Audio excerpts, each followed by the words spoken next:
All right, Ishan, welcome to today's session in which we will be discussing about geriatric nutrition and how resistance training can benefit them. So, Ishan, would you like to introduce yourself and tell us a little bit about your background in resistance training? Well, how are you doing, Prateek bhai? I'm doing pretty well. Um, so I work as a strength and conditioning coach and a fitness educator. I train a few trainers at certain clubs, and mostly my job is freelancing. And I have been working in fitness industry since a few years. My main job is training the trainers, but I also train a few athletes, and I train people online too. So basically, all of my life revolves around training people and training myself. And That's good to hear, and most of our audiences would like to know. My name is Prateek Dasgupta, and I'm a certified nutritionist. My key areas of interest are sports nutrition and disease. So here in today's talk, what we'll be focusing majorly on is how the elderly population can benefit from a regime of nutrition and exercise.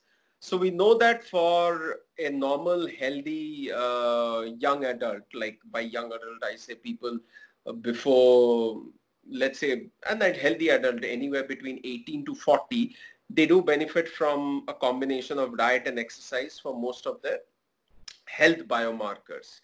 Now, the question arises that as we age, does this principle of benefiting from nutrition, a good regimented nutrition along with resistance training, does it apply to a senior population, or should they do something different, or should they not work out? So this is one of the main concerns that comes to our mind. Now, as people age, one of the biggest causes of concern is the loss of muscle. Now, the loss of muscle mass and strength is one of the things that plagues the elderly. Now, Ishan, my specific question to you is, how do you address the loss of muscle mass through strength training? so there's something, so it varies from adult to adult. So if an individual has been exercising since they were relatively younger, maybe from 18, 16, if they start exercising in youth, it becomes even easier to hold on to the muscle mass that you have in the older age, um, even in the genetic population. And if you start exercising a bit late, for example, I have had clients who have never been physically active and they have never played any sports at a collegiate level or school level.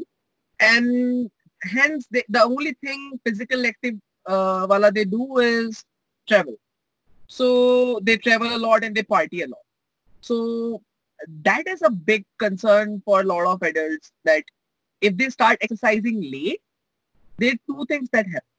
Point one, you have a base level muscle mass which is low.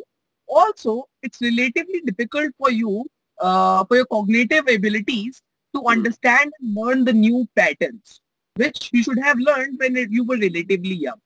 Now, I'm not scaring elderly population through this, because obviously I've had clients, and one of few of my favorite clients have been those who never exercise, because it's a challenge for a trainer or any coach. But you would need to go to a relatively more specialized coach or a bit more experienced coach if you are going to start exercising after 40 years. Now, also, there were these two things that I wanted to address. And more than the muscle loss, what I believe elderly suffer through is cognitive function loss. So Function is one of them, and another thing I believe for training the elderly, osteoarthritis and the early onset of arthritis along with joint inflammation is essentially the main symptom of arthritis. So both rheumatoid and osteoarthritis are two of the conditions that plague the elderly. Right. So besides cognitive decline, and another very interesting thing about exercise is actually being proven to reverse cognitive decline. So it's not just people who are starting off early, but those who are currently suffering from cognitive decline, they can greatly benefit from exercise, because there is something called brain-derived neurotrophic factor that is simulated greatly when we are exercising. So I believe that even though certain precautions are needed, and as you said correctly, that a specialized coach will be needed, of course, I guess a young person can take the risk of going to a gym and trying to lift something up by themselves, which an older adult should never do. But when you have this specialized training, we do have sufficient scientific proof that it helps you with your health biomarkers, as well as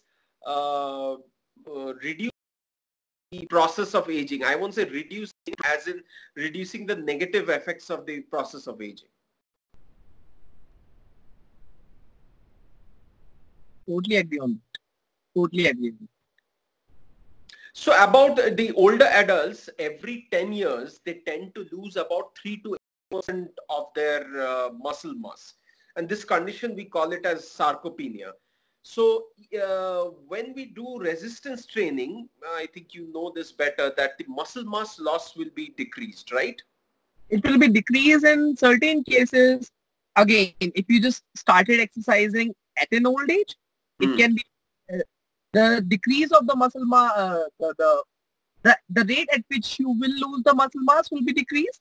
And if you were exercising at younger age and you're still continuing till old age, and you were on a very well regimented weightlifting program coupled with good diet, you can actually build muscle mass in early. Yeah. Yes, anecdotal evidence is there for sure. And I believe at times anecdotal evidence do play a big role. Yes. So, but another thing is, along with the muscle mass, as we know that for building the muscle mass, we will require protein. And older adults, as they're losing 3 to 8% every decade, they actually need more protein than the average healthy adult. So by most standards, if you go, mostly the Western standards have set it, it's about 0.8 grams for the normal adult who's just working or going to his business and coming back. But for adults, it is going to be around 1.2 grams per kg body weight, which is almost as much as a bodybuilder. Like, I guess you guys must be, you go for what, 1.5, 1.2? Yep. The protein count that I've been hitting lately has been somewhere around 150 to about 170, while I weigh around 75 kilograms or 76 so almost kilograms. Two grams you are taking, right? Yeah, almost 2 grams. Almost but 2 grams. I compete in, so I have been... but you are a power lifter, though. Yeah, I compete in powerlifting, strongman. I come from combat sports background. I train pretty hard. Plus, I have physically demanding job. I travel a lot, and I've already been on a calorie deficit. So I was on a hard calorie deficit. So coupled with all of that, I needed it for now. But even in the most cases, you should be still taking somewhere around 1.25 to 1.5 grams if you're on a hard resistance training based program. Hard resistance training, yeah. So as you can see that the older adults, even if they are not doing resistance training, even if they are not doing any resistance, around 1.2. But one of the challenges that we as a nutritionist face with older adults is they it's not as easy as a normal younger person to get them to take the protein. Yeah. Because there are certain factors. One is the digestion decreases with time. And there is also a loss of appetite due to loss of smell, loss of taste. All these factors come into play. So most Western countries still maintain, like the older adults still maintain a 0.8 grams. But from my experience in India, even younger adults, older adults even lesser, they do not meet the protein requirements. So you'll find many of our older population highly shriveled because they're losing muscle mass. They'll be fit, they'll be active, but they'll be highly shriveled. That is Yeah. happening to the muscular degradation. And sarcopenia is actually very high in India. If you just observe the aged and the elderly around you, you'll notice that the muscles are very highly degraded when compared to Western countries. Mhm. I have a So question though. if we go for 1.2, just imagine per meal they have to go for 25 to 30 grams. That means even for breakfast, if you are taking 2 eggs plus let's say a little bit of cheese, etc., you'll struggle to meet the 25-gram requirement, right? So they need Yep. 25 to 30 gram every meal. So 13 to 3, if I do the math, it's just coming to 90 gram. It's not even meeting 100 gram. So the optimal protein intake for older adults is not met. And that is one of the biggest challenges that we face as a nutritionist. And as you know that for resistance training as well, you would require a certain amount of protein. What would you say that older adults do to balance this combination of nutrition and diet? Yeah. See, point one, again, it might seem like a shameless plug, but hire a good nutritionist and a good coach. Apart from that, uh, Yeah. apart from that, a smart thing is going to be, uh, see, it's going to be start consuming protein at an early age. So this, I had a question to you actually, before we go on and I take over. I had a question to you because even I face this problem with a lot of clients. People who have not been consuming protein at an early age, okay, again, similar to the resistance training question. So the people who have not been, consuming protein at age of 20, or they've not been eating a lot of animals or say eggs or dairy, it becomes really hard when I prescribe them to have protein at an older age, just because they're just not able to consume that much amount of it. They will So, not, older age, they will not be able to. So supplementation would be the only way to go if they are not able to meet it from their diet. But the thing is, here's the thing. When you are older, like certain things, like let's say your medication, this is something that is not negotiable actually because you are losing muscle. That is a part of your body, right? So you have to take protein. Now, sometimes, supplementation becomes a bit more essential than like a younger individual would have. For example, if when I train people, there's a very simple rule I have that try to get most of the things from the whole food. Like hmm, I try to hit my potassium through whole foods, not through the supplements. Like whole foods is the best. Whole foods are uh, all the best. foods are because it's just more abundant source, and it also builds a good habit of not spending on unnecessary stuff, Yeah. which is always good, even if you have extra money, because then you can spend on training services Mm-hmm. or better nutrition services or a better car service or extra somewhere else. But you can have more judicious use of your resources. That's the basic idea. So yeah, and also the way I deal with this problem is exactly the same. The solution I have is consume. So when people are training, they get really thirsty, and exactly after the training, people get really hungry. So the big chunk of protein that I program for my clients is there only. So I make them consume their protein shakes when they are lifting weights or training with me, because you're always going to get hungry if you're like thirsty if you're training really really hard. So we try to get the protein shakes in while we are training most of the times, and once we are done training, we have the big meal of the day. So in that big meal is their primary glycogen based meal that I program for them, and also the most amount of protein they're going to have is going to be there. because you just have an appetite exactly after the training session. Mostly, if you're having a good program and if you guys have been training for a while, you should be having a good appetite after the training session, I think. Yeah, yeah. So, And still, like, despite all the controversy and the million Google search results and everything, what I would say is that 2 hour window and protein consumption rule still applies. to some I do, because there's more literature supporting it than opposing it, right?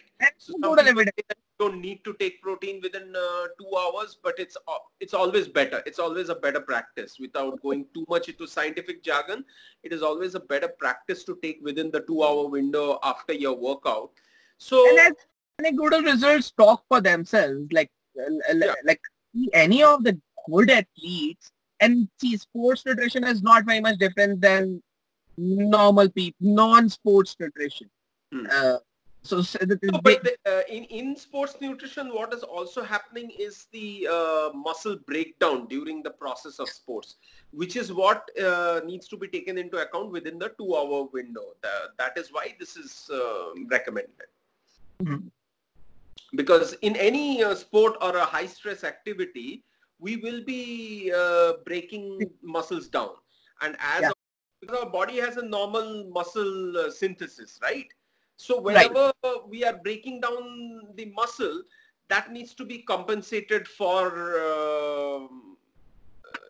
pretty much immediately, because our body always prefers to be in this state of balance, which we call Mm. as homeostasis. So we always prefer to be in this homeostatic state. So whenever there is an event which causes stress on our body is actually, it has mechanisms to compensate for it. But unfortunately, protein, as we all know, that our body cannot manufacture protein. We have to get it from the diet. There is no other option. Body can manufacture fat, it can manufacture energy, but it cannot manufacture protein. So that is why this thing is suggested. And this rule applies to geriatrics as well. Even they would benefit. There is sufficient literature to suggest that geriatrics would need to take a little bit more protein because their muscle breakdown is accelerated, plus due to resistance training, it's also happening. So after the workout shake, like our professor had told a funny thing, that if you are taking one smoothie, make sure that an aged person has two. So that was the joke that he made. But that is actually not too far from the truth, because their requirements are going to go up when compared to the average person. I'm not talking about guys like you who are bodybuilding, but just the average person who's going to the gym maybe 1 or 2 times a week. Even compared to that, the older adult would require more protein. And calcium requirements, we already know that calcium and vitamin D, especially for female adults, female older adults, they have even more requirements, right? So vitamin D supplement with age is not exactly something people can escape from, unfortunately. Calcium may be required, may not be required. It again depends. Require vitamin D, I guess. A lot of us are deficient in vitamin D. Yeah, vitamin D. In India has the world's highest deficiency in vitamin A, but vitamin D is right up there. But vitamin D, it's not like if you are in India, you have an extra deficiency when compared to Western countries, because there they don't have sunlight, which we have. Yeah, especially Nordic nations, etc. They also take vitamin D supplements. Severe deficiency. Even Hoffa Bjornsson, so I was reading about Hoffa Bjornsson. The Hoffa Bjornsson, the strongman guy, Hmm. the one world's strongest man multiple times recently. So even he had vitamin D deficiency when Yeah. he started work done. So it was an eye opener for these people, because he thought he's already consuming a lot of foods that might give him some vitamin D, but it's not like that. So yeah. So Ishan, I had a question for you. When I had written, I think you have read my article on how resistance training can benefit the elderly. When I had written that article, somebody had commented that yoga is a good form of resistance training and it is applicable for the elderly. And there was a decent conversation that I had, but I had concerns in that. My thing is, if somebody has never done yoga, would not machine guided resistance training where the movements can be controlled better, is it not a much safer option than yoga? If somebody has done yoga before, great. But at the age of 55, 60, would starting yoga as a form of resistance training be advised by you, or would you rather go for a more conventional machine-based approach where the movement can be controlled, like the pressure, the movement? Okay, so same question. I'll take over. So again, so I did not read the whole conversation you had with this person, but I get what you're asking. And the idea is, again, I'm not against machines or not only pro free weight exercises. Let's go talk about yoga first. If yoga is used correctly and it's programmed correctly, just like any other exercise program. For example, barbell-based program, which the only thing you have is barbell and your plates, okay? Yeah. And your power rack, where you can just take the weight for squatting and overhead pressing and etc. and bench press. So in a power rack-based, barbell-based program only, it's cool if it's programmed correctly and it's progressive resistance training. If you're having calisthenics, which yoga is basically, Yes. yoga is mostly calisthenics. And let's talk about Hatha yoga, not Raj yoga and other form of yoga. About Hatha yoga, like the physically demanding yoga. So if you program the exercises correctly, if they're being coached correctly and they will progressively overloaded over a period of time, it is a progressive resistance training based program, and it can definitely benefit the client. Now coming to the point that you asked, that conventional machine-based approach is better, or a free weight or yoga or any of the approach where you would require a client to learn new keep into mind the elderly. Yeah, so using new movement pattern, introducing them to new movement pattern once they have never been exposed to those kind of patterns, how safe is that? So again, on bookish level, the textbook answer and the anecdotal answer both would be the same for me here. So what I've observed a lot is, even to perform exercises on machines correctly, these people, they have to have a little bit of free weight, body weight, lower exercise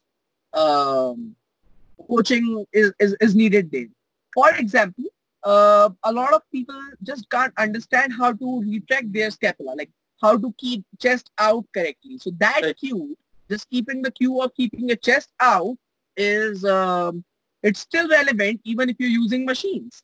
But what does using machine do is, first, it creates an illusion of safety for them.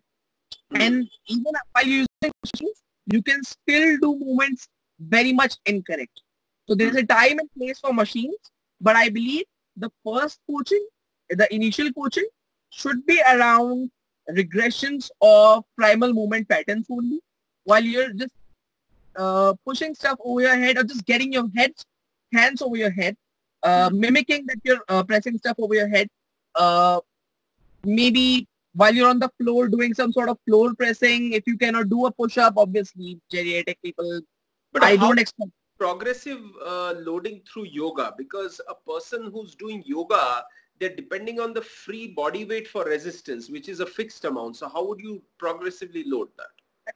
That's actually pretty easy though. It is just like progressive calisthenics. So you need, so in any of the weight training program, without going in too depth for this, resistance training program, even in my yesterday's lecture, I was teaching this. These three variables I like to take in account. Okay, not a lot of variables, because different education systems have different variables. Three variables I love to have are intensity, volume, and the frequency. So frequency would be how frequently are you practicing an exercise in 1 week time span. Secondary would be the intensity. That would mean the difficulty of an exercise. So in a weight-based program where I can add weights to the exercise in machine or barbell with plates or some other way, that is going to be through weights. And when you're doing a body weight calisthenic-based program, which yoga is technically, you can progressively add more work in through giving a more difficult variation of the movement. That can be one way. And this and also just by changing the leverages of the movement, by changing the isometrically, like where you hold the points in the movement. For example, in a dand, the Hindu push-up, I might make a video on that.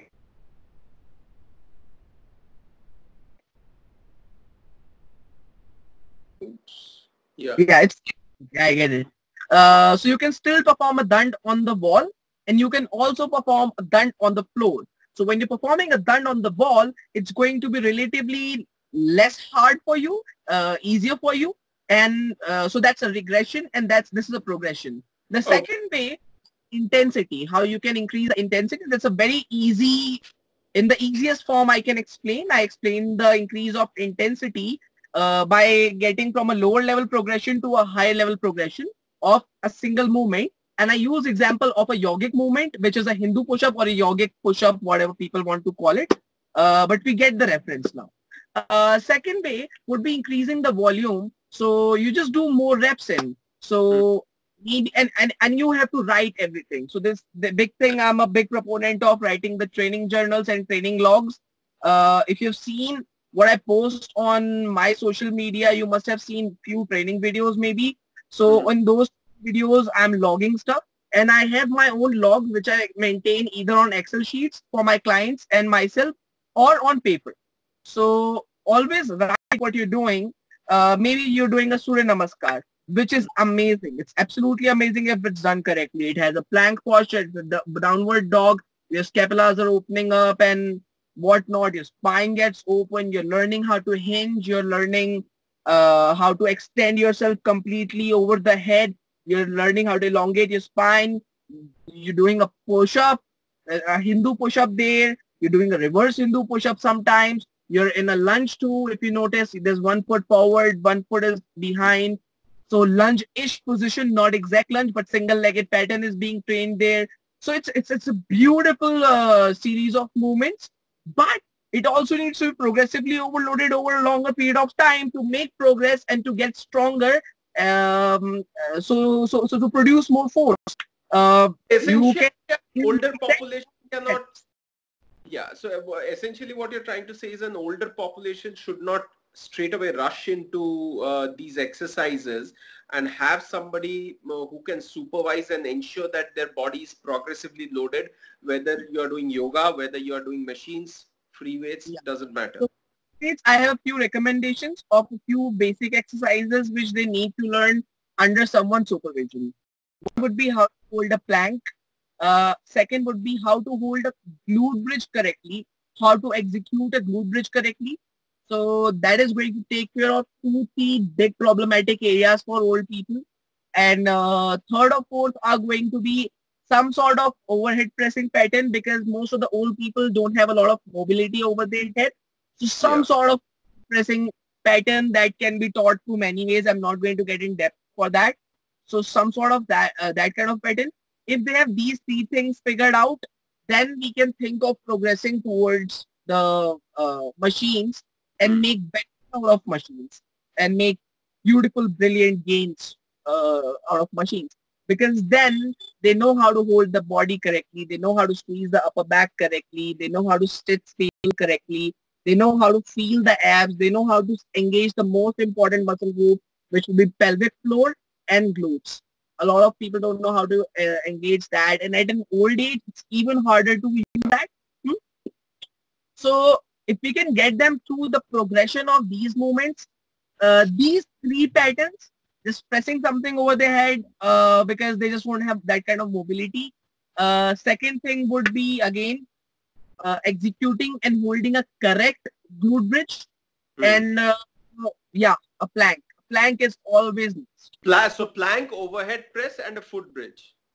And a glute bridge. Glute bridge. So once you have these three things figured out under someone's supervision, then in my opinion, people are good to go and use machines. And also this is going to build what bodybuilders call mind-muscle connection. Or in my opinion, just more better coordination overall in the human body.